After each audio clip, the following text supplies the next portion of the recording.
Since the Wright brothers' inaugural flight at Kitty Hawk in 1903, aircraft have come a long way. Aeronautical engineers work on aircraft which operate within the Earth's atmosphere, while astronautical engineers deal with spacecraft which operate outside the Earth's atmosphere. The people who design and develop air and spacecraft, often called aerospace engineers, may be experts in a variety of disciplines, including aerodynamics, propulsion, thermodynamics, structures, acoustics, or guidance and control systems.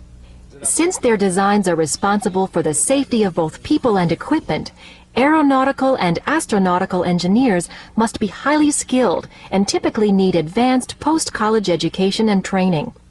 Developing new technologies to compete in the defense and private aviation industries can be a challenging job. These engineers must be able to handle design deadlines and testing failures, while constantly finding innovative solutions in a competitive environment. To perform these jobs well, you should have a strong sense of curiosity and willingness to constantly learn the latest technologies. If your imagination is captivated whenever you see a plane fly overhead and you have an aptitude for problem solving, this may be a rewarding career choice.